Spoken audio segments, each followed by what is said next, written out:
Hello and welcome back to Bite Size Kierkegaard. My name's David, and welcome back. If you're joining me for the first time, click below for the introduction. It gives you a nice introduction to this series. Otherwise, I'm going to jump right into this. Today's bookmark, it looks like a little owl, kind of cool, made of wood, very cool. Uh, anyway, so that's over with. Going through different bookmarks throughout the series. Today we're going through an interesting one. So this is the end of the first book of Either Or, and this whole section is called the Seducer's Diary. It's a very lengthy section. It's a very famous and infamous section. Sometimes I think I've seen this published even on its own, which kind of doesn't make any sense to me. I mean, but like, it is definitely kind of the more interesting part and the juicy bits. Looking back on it now with today's lens, it's surprisingly pretty tame. But there are some interesting, there's some risky bits of it, and you'll find that it's really more of a mental seducing than anything. At least what's described in the text. You might read behind it and think there's other stuff going on. There's certainly kissing and things like that going on, but it's not hinted that anything other than that is going on. What we're really talking about is the mental life and kind of toying with girls in a way, mentally. We'll get into that. But before we launch into this, I did have a brief thing to clarify from a previous video. When we went over the section called Silhouette, I was listening to an audiobook about Plato's books and so forth, and it dawned on me that, of course, like Silhouette it's definitely influenced by Plato, and Plato has the allegory of the cave, the people tied down in the cave. They see the shadows on the wall, which is not the truth. But the philosopher is brave enough to escape out of that, get out of the cave, and look at the sun for itself in all its bright glory, and then see the actual world. But so it's a metaphor. It's an extended, simile that says like most people aren't going to see the truth. They're talking about a world of shadows, and I think this is a similar thing to the silhouettes. In Kierkegaard's Silhouettes, he was saying, there's some things we can only see almost just a silhouette of what's going on in their inner life, and we can't really get to the bottom of it.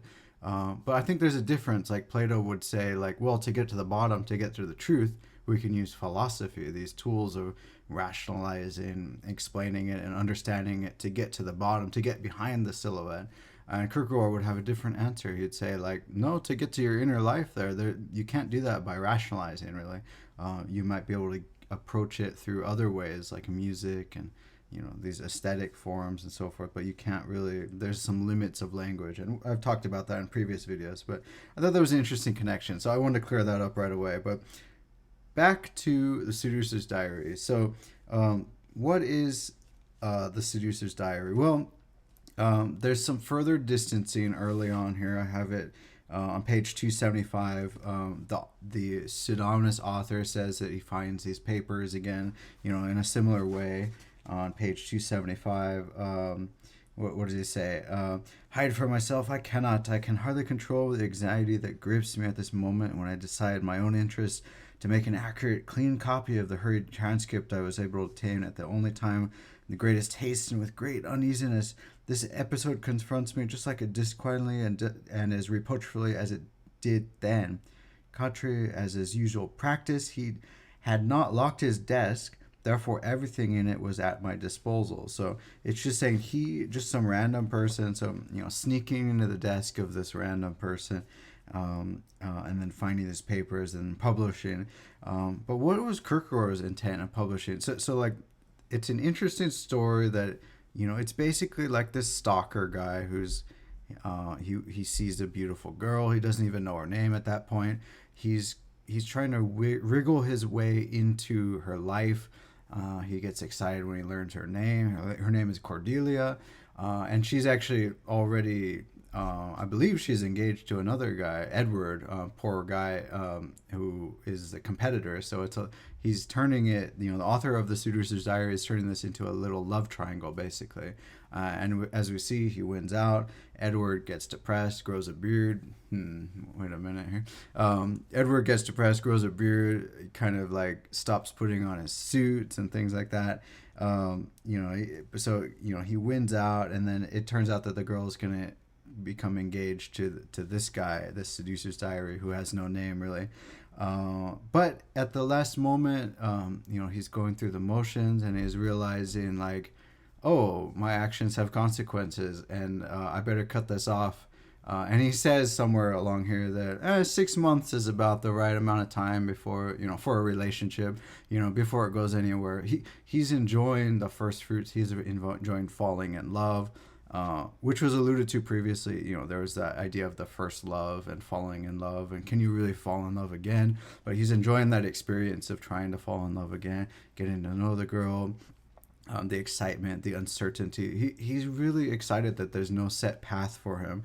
I really like that metaphor. There's even a metaphor of, like if you're not engaged or if you're not married, there's no set path for you. It's kind of like this forest in Denmark that Kierkegaard went to, called the Gribs Forest, and it has 8 paths that branch out from the middle, and you can kind of choose your own adventure. There's no one set path, right?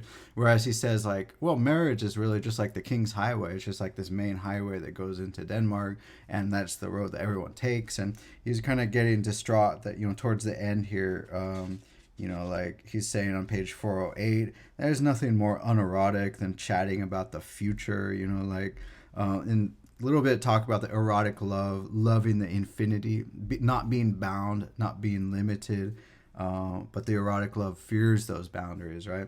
But what was Kierkegaard's intention? So that was like a little whirlwind tour of the Seducer's Diary. This guy who's going after girls, taking them up to a point, and then just breaking up the engagement. Is that Kierkegaard? Because Kierkegaard, broke off his engagement, and he's writing this from Berlin, where she's kind of escaped to. Written this down, imagined this in his head. Interestingly, he knows Copenhagen pretty well because he mentions a lot of place names, which I got excited about for future visits if I ever get a chance. And I turned this into a Google map. I'll share it below, but it has all these locations, so you can really do like a little walking tour. Some locations like Gribs Forest, it's a national forest that's way outside of Copenhagen, so you have to find other ways to get there, but you can do, a little literary tour. I thought that was fun. I'll try to do the same thing with the other book in Either Or, but I'm not sure if he's going to drop as many location references. Anyway, I got excited about that. But Kierkegaard's purpose in this is really, I think, is twofold. I think he's trying to scare off Regine and offering, not scare off in a way, but also let other people know that it's Kierkegaard's fault. It's not Regine's fault. It's very public. This is part of what he doesn't like too, that engagement is a very public thing. A marriage is a very public thing. Kind of a love affair is like secret, and he's more into that private communication. He's not cool about making a big deal about it. But when a person becomes engaged, it's a big deal, and the word gets around. And then when the engagement is broken, same thing happens. And it's sort of like, well, it's going to be one person or another's fault, right? Was it Regine Olsen's fault? Was it Kierkegaard's fault? And Kierkegaard is writing this basically saying, like, it's my fault because, look, I'm this devil. Like, I can't control my desires, and I'm just going after all these women. And, like, man, and that, even if that isn't really him, people would kind of think, like, look at all that nasty stuff he has going on in his mind. He's thinking about, he's talking at some points about mentally raping girls. I believe that's really strong language. That was on page 312. Again, it's the mental thing, again, not the physical, but it's still, pretty dastardly, right? If someone's reading this and they know that Kierkegaard wrote it, they'd be like, well, good thing Regine broke off the engagement. This guy's no good. So that's part of it. He's trying to play it up and show that, I'm responsible. I'm the devil in this relationship. It's me who's to blame. So it's giving Regine a good name, letting her marry again. Incidentally, she married, I don't know when it was, but it was very soon after, and that kind of it was disheartening for Kierkegaard. I guess he was expecting her to be more depressed or mull it over or think about it, or but I think within the year or so, I have to look that up exactly, but she moved on. But this was enabling her to move on, basically saying, like, she's good, it's me that's bad, it's Kierkegaard that's bad. That's the first purpose, I think. That's a very personal thing. The second one, and this is for the general audience, that I believe that this is showing basically this is the culmination of everything he's talked about in this book about the aesthetic lifestyle, where this is a life pursuing a life of pleasure of the senses. Very we've talked about like erotic, and erotic not necessarily meaning like sexually erotic in very like sensuous ways, and we get hints of that because he's name dropping all this food, and you get hungry while reading it. Let me just go through some of the like. He's just like it's super aesthetic. He's talking about. Let me see here. Page 303. I imbibed her image like she's a champagne. And indeed, on page 312, he does say a young girl is like a glass of champagne. And then just after that, talks about the mental rape. But yeah, also page 319 to 320, talking about how glorious butter is, just kind of out of the blue. And of 327, the fruits of your lips, describing Cordelia. And then 359, he's erotically intoxicated. A very, these are like food metaphors. They're all sensory. But the purpose of this is to show that this lifestyle is unsustainable. That's the problem where he says, this gives me a good 6 months with this one girl, and then I have to cut it off and then really find another girl, almost like a Dracula character, right? He has to seek out these young virgins and suck their blood, and then and then he has to move on and find more, and it's insatiable rather. And it just goes on and on and on. There's no end to it, and it's like, well, yeah, it's fun in the moment, but it's like I keep wanting and wanting and wanting, and it's like always keeping in the back of my head the connections to Buddhism. It's like the always wanting and wanting and wanting. It's the insatiable wanting, right? It's we even have a want not to want. like I'm tired of wanting things. I don't want to want anything anymore. But you want that. You have that one want, right? Anyway, that's getting a little beyond this, but the purpose is to show this aesthetic lifestyle is kind of bankrupt. It's fun, but you can't really do it forever. So maybe it's something to do in your youth, and indeed this author is very young, but it's something where the author kind of has to settle down. And the whole point of this is a transition into the next part. Book 2 is the married man, and talking about life from the ethical point of view, saying, well, it's time to settle down, and look how great married life is. You don't have this, you don't have to keep going chasing after, and there's different types of pleasure, and I have my wife to take care of. We'll get into that in the second section, but this is really showing like the bankruptcy. Like this is like this guy's sneaking around in the shadows and chasing after. He has to do this every 6 months or so. That's it. That's what's implied. And it's just nonstop. It's like just trying to find food and like not being satisfied, and like, oh, I gotta try other food, and buying and buying more food, and it's just not sustainable. So that's, I think, the very purpose of it. But yeah, I mentioned the aesthetic imagery of the food, which was good.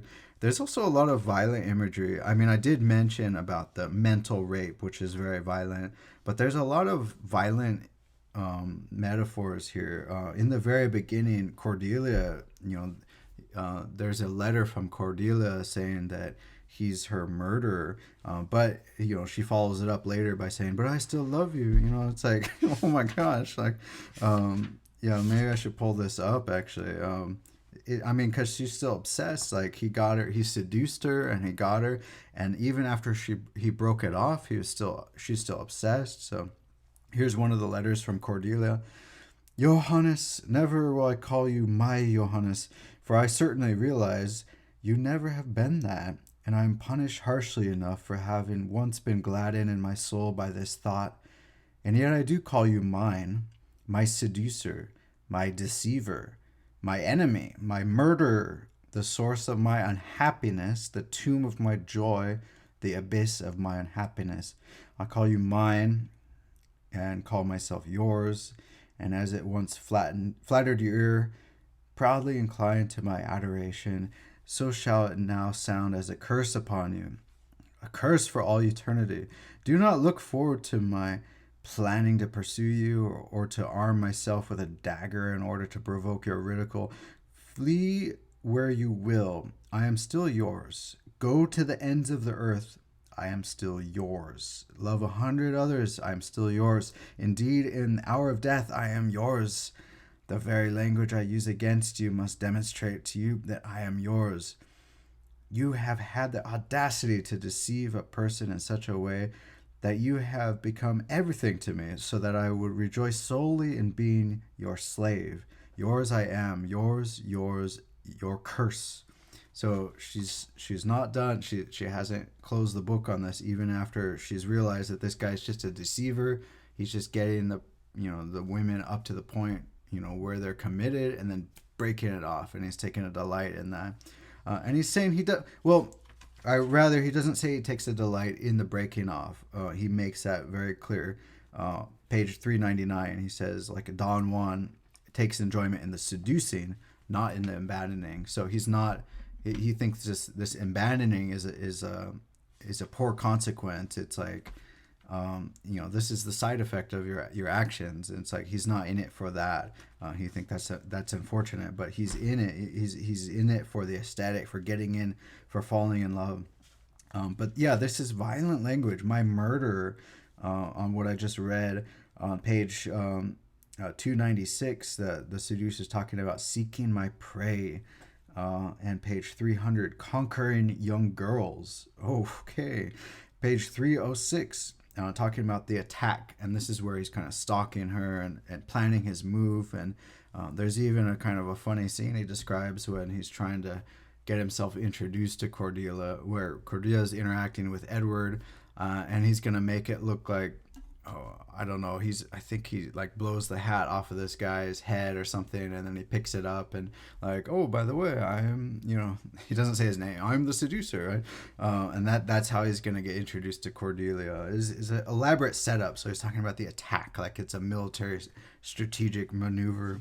Page 309, he's talking about his arm is like a grappling hook, which is just amazing imagery. A grappling hook, like it sounds very violent, and it's like taking your hook in the arm, and I got you now.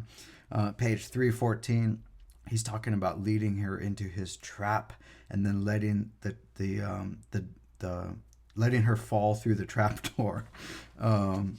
Page 346, talking about combat, and there's a weapon in love, and page 352, war of liberation and conquest, and page 379, he's talking about encircling her.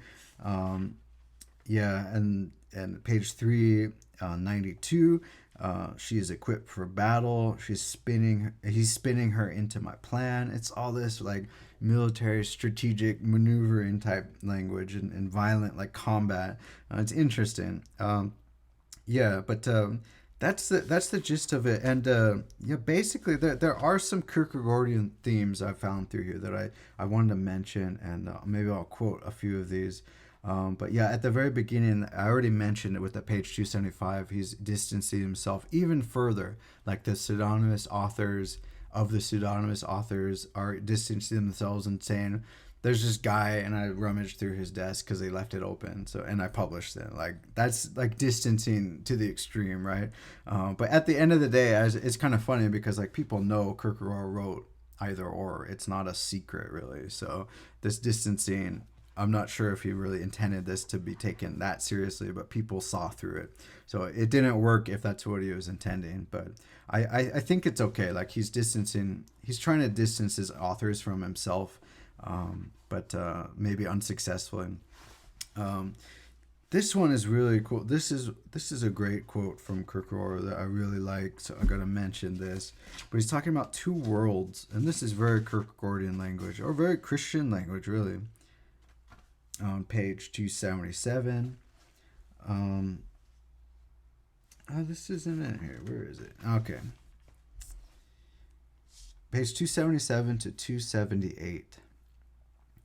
Behind the world in which we live, far in the background, lies another world, and the two have about the same relation to each other as do the stage proper and the stage one sometimes sees behind it in the theater. Through a hanging of fine gauze, one sees, as it were, a world of gauze, lighter, more ethereal, with a quality different from that of the actual world. Many people who appear physically in the actual world are not at home in it, but are at home in that other world. That's amazing because it's like, where is your heart really? Is it in this world? Is it in the world beyond? Right. Um, Another Kierkegaardian I think that I mentioned, I won't quote it, but on page 298, he talks about secret communication. Kierkegaard is kind of obsessed with this to a neurotic degree, really, which really, I mean, I think it troubled him. He saw meaning in a lot of non-physical gestures that Regine did, especially after the breakup. I think he saw her nod to her at the church service. She kind of nodded, and he interpreted that like to mean, "Oh, I forgive you," and all these other things. And he's just like, he takes that to be a type of secret communication, probably overanalyzing, probably not for his good. And I believe there's some other contemporaries or friends of Kierkegaard's who complain about this quality of him, that he's like overly obsessed with this, interpreting his world like this. So that is definitely, secret communication is a thing for him. Um, but yeah, the 336, what I already mentioned before, the engagement has the ethical in it. So really, this is the ethic. The engagement is on the road to going to book two, which is the married life. That engagement is like the transition. So the engagement itself already has a bit of the ethical, and he doesn't like that, because it starts bounding him. It starts cutting off those paths in the forest, right? It starts saying, you don't have the freedom to go on all these forest paths. You have to go on the King's Highway, on this one highway, like everyone else. And you got to start speaking the language of the engaged couples and going through the motions of, like every other engaged couple. And he does not like that. Um, um, but let's see here. Page 342, he talks about, just in passing, a book can be interpreted as one pleases. That's what I think, he intended for a lot of his works. Like, take it as you will, and if you get some good at it, great. And someone might interpret it differently. Great. I think he's okay with that. I think we see that over and over, and this is kind of a validation of it because he says it right here. You can interpret it as you please.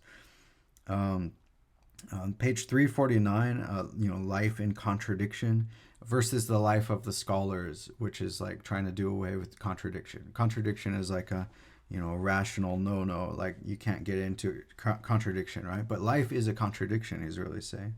And that is very, he's always pitting one versus the other, but he's really saying, like, you have to live your life in sort of a contradiction. You can't live your life as knowing everything or thinking you know everything surely or close to surely, like a scholar, right?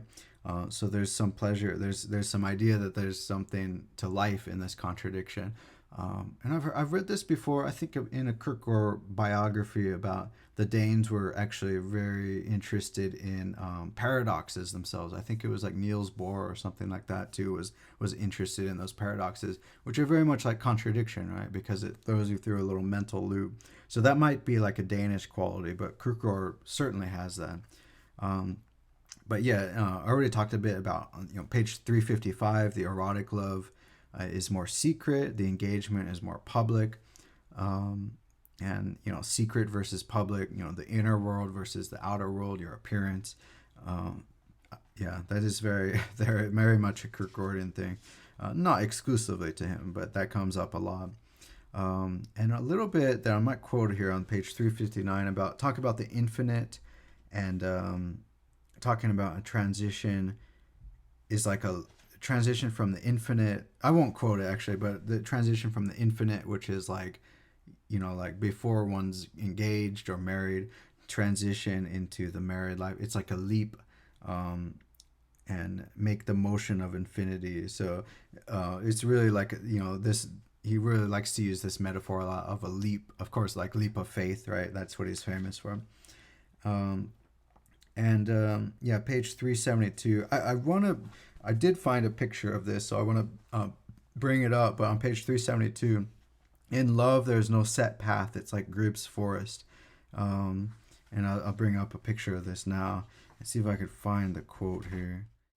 Yeah, let me just read this because, yeah, it's just interesting. Page 372. When in love, one does not take the highway. It is only marriage that is right in the middle of the king's highway. If one is in love and walks from Nodable, one does not go along the Esrom Lake, even though the path is really only a hunting path, but it is a beaten path, and love prefers to beat its own path. One proceeds deeper into Gribb's forest. And when a couple wanders arm in arm in this way, each understands the other, that which obscurely delighted the pained and pained before becomes clear now. There is no hint of anyone's presence. So this lovely beech tree becomes a witness to your love. Under its crown, to confessed it for the first time, and so on. But you get the idea that this is an important place, and Kierkegaard definitely went to this forest to sort of walk around and escape. So site for a future trip, I guess. But yeah, just wrapping this up a bit, just page 404, equating the poet with the aesthetic, which we know by this point, it's just repeating. But yeah, this is yeah, and then the erotic love on page 409, erotic love loves infinity but fears boundaries. So what is infinity? It's nothing really complicated. It just means what is not bound, what is not finite, right? And so like erotic love, this is why he's not bound. He goes 6 months and then he breaks it off and he's free to pursue other women and relive that falling in love experience, right? But the married life is a different thing. It is finite. It has boundaries. You can only love that one woman. But the second author here is going to basically be talking to this guy and saying, the married life is so much better. Let me tell you why. It puts it's time to settle down. Like, here's why. This is why it's so great. And they are competing views. It's the aesthetic versus the ethical.